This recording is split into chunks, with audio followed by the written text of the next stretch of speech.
An active scene in Henry County. Here's a live look now at this neighborhood in Locust Grove. You can see crime scene tape blocking the street there in Hawthorne at Linden Park subdivision. Here is the latest. This is our first look at the Locust Grove officer who died today, 26-year-old Chase Maddox.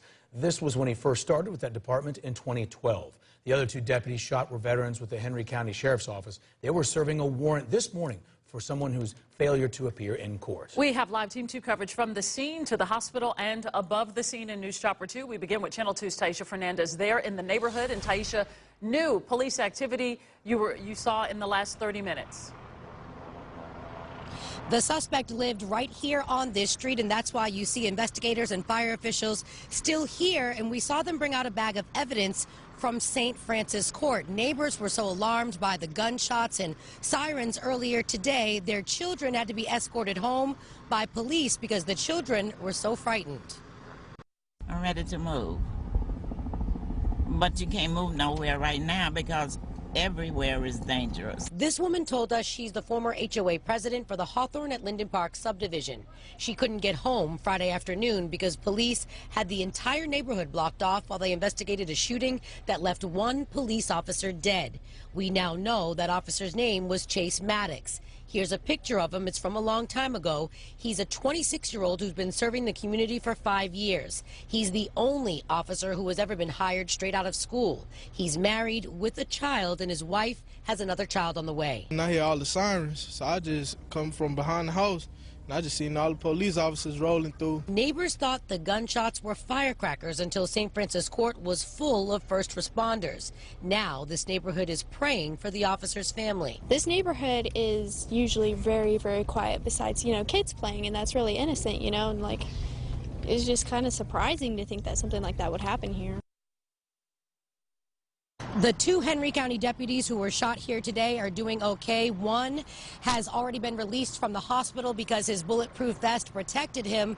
The second officer is also doing okay. He had surgery this afternoon, and officers told me he's doing just fine. We're live in Henry County, Locust Grove. Tyisha Fernandes, Channel 2 Action News.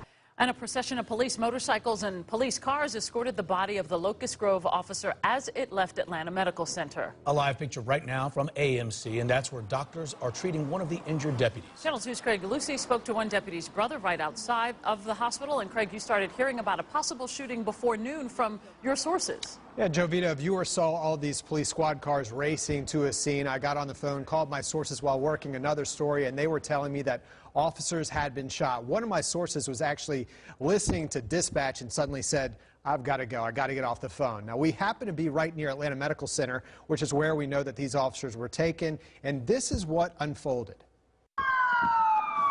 We were there when officers with the Atlanta Police Department and the Henry County Sheriff's Office escorted 3 ambulances to the Atlanta Medical Center in northeast Atlanta. I spoke with 2 Snellville officers who raced here to see their comrade. In front of one of our workers. Moments later, Clayton County Sheriff's deputies escorted family members to the Level 1 Trauma Center where 2 deputies are being treated. While recording a Facebook Live, this man tapped my shoulder. Y'all just please pray.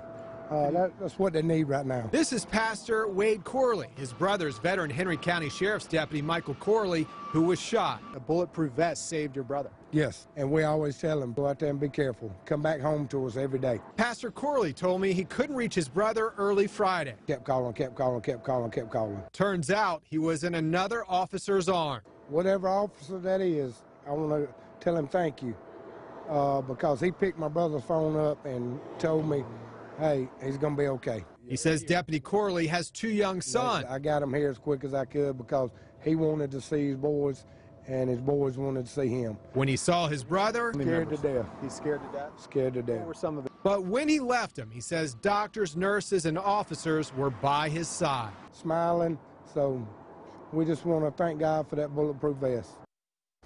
And here's a picture right here of Deputy Corley. His brother says that he is so thankful for all of these officers from multiple departments who helped him get there and also who were comforting his brother there at the hospital. He said, as you heard, the best thing that people can do right now is pray for these officers and their families. Jovita? Great, thank you. And our live Team 2 coverage continues from the air. Channel 2's Jason Durden is live in News Chopper 2.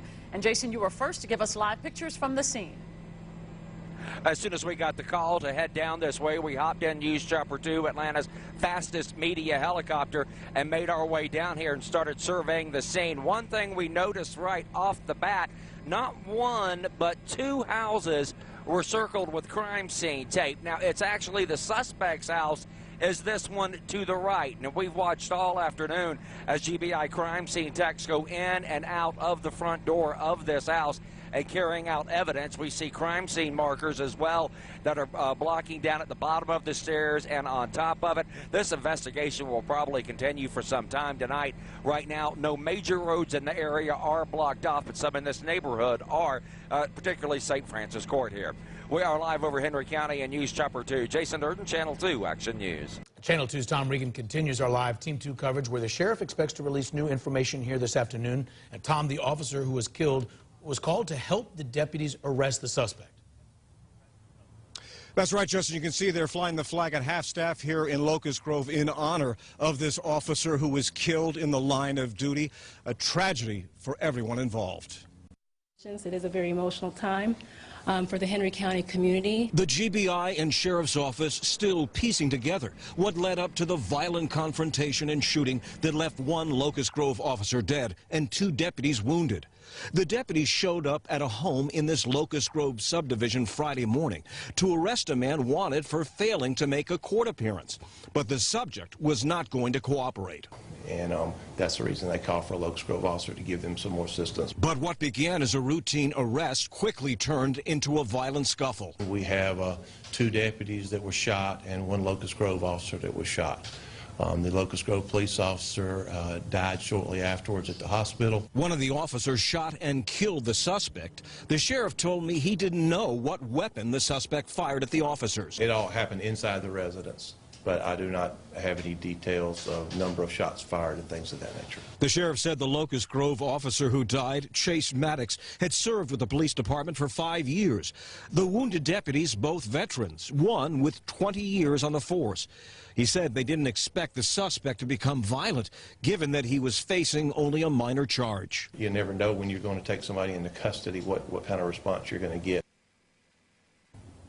As is customary, the GBI has been called in to investigate this officer-involved shooting. They have not yet released the name of the suspect who was killed. Live in Henry County, Locust Grove, Tom Regan, Channel 2 Action News.